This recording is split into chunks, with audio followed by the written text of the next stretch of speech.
ఇక్కడున్న యువతను చూసి ఒకటే మాట్లాడుతున్నాం. నేనున్నది ఇక్కడ మీకు 10 కేజీల బియ్యం 5,000 రూపాయలు ఇవ్వడానికి కాదు, మీకు 25 సంవత్సరాల భవిష్యత్తు ఇవ్వడానికి, 25 సంవత్సరాల బంగారు భవిష్యత్తు ఇవ్వడానికి. 10,000 పథకం చేతిలో పెట్టి 10,000 రూపాయలు మీ చేతిలో పెట్టడమా, లేదంటే మీకు 1,00,000 రూపాయలు సంపాదించే మార్గం చూపించడమా అని మీరు నిర్ణయించుకోండి. నేనే మా అన్నయ్య నాకు యాక్టింగ్ ట్రైనింగ్ ఒక స్కూల్లో పంపించాను. నాకు డబ్బులు సంపాదించుకునే మార్గం చూపించాడు, పని చేసే మార్గం చూపించాడు. ఆ పని చేసే మార్గం చూపిస్తేనే మీకు భవిష్యత్తు ఉంటుంది. నాలాంటి వాడు ఆ పని చేసే మార్గం ఉండబట్టే కౌలు రైతులకు ఇన్ని కోట్ల రూపాయలు స్వచ్ఛందంగా ఇవ్వగలిగాం. అలాగే మీ చేతుల్లో కూడా డబ్బులు ఉండాలి, భవిష్యత్తు ఉండాలి, సంపాదించుకునే మార్గాలు ఉండాలి.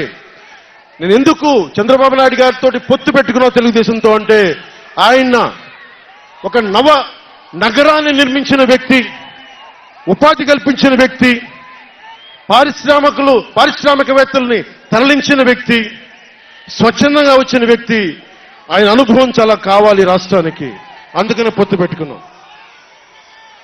ఇంతమంది యువతున్నారు, కులాల గణాంకాలు తీస్తారు. ఏ కులంలో ఎంతమంది ఉన్నారు, ఎవరికి ఓటేస్తారని గణాంకాలు తీస్తారు. కానీ ఇక్కడున్న యువతలో ఎంతమందికి ఏ ప్రతిభ దాక్కుని ఉంది, ఎంత సమర్థత దాక్కుని ఉంది, వారి ఆస్పిరేషన్లు ఏంటి, వారి ఆశలేంటి, వారి ఆశయాలేంటి, ఏ ఒక్కరన్నా అడిగారా ఈ రోజు దాకా? జగన్ అనేవాడు వచ్చి అడిగాడా ఈ రోజున? మీరు ఓట్లు వేయండి, 5,000 పడేస్తాం, మీరు ఓట్లు వేయండి, మీకు 500 రూపాయలు రోజు పెన్షన్, మీకు డబ్బులు పడేస్తాం అనేవాడే తప్ప మీకు ఏం కోరికలు? భవిష్యత్తుకు 25 సంవత్సరాల తర్వాత మీకు ఎలాంటి ఉద్యోగాలు ఇస్తే బాగుంటుంది, ఎలాంటి స్కిల్స్ ఇస్తే బాగుంటుంది, ఏ ఒక్కనాడైనా ఆలోచించాడా? యువ ముఖ్యమంత్రి అంటే దేనికి? బొందలు పెట్టడానికి యువ ముఖ్యమంత్రి? మీ యువతకి చెయ్యని వాడికి మీరు వెంటబడే ప్రయోజనం ఏంటి? నా అభిమానులకు కూడా చెప్తా ఉన్నాను, నన్ను కాదని మీరు జగన్కి ఓటేశారు, మర్చిపోను. ఈ రోజున మీరు సఫర్ అవుతున్నారు, నేను కాదు. మీ భవిష్యత్తు కోసం వచ్చే నేను రోడ్ల మీదకి శుభ్రంగా కోట్లు సంపాదించుకునే మార్గాలు ఉన్నాయి నా దగ్గర, యాక్టింగ్ స్కిల్స్ ఉన్నాయి.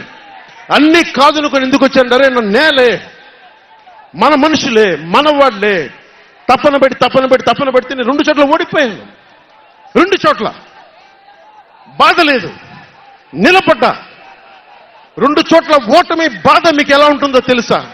ఒక ఎగ్జామ్ పోతే మీకు బాధ ఎలా ఉంటుందో విద్యార్థికి తెలుసు.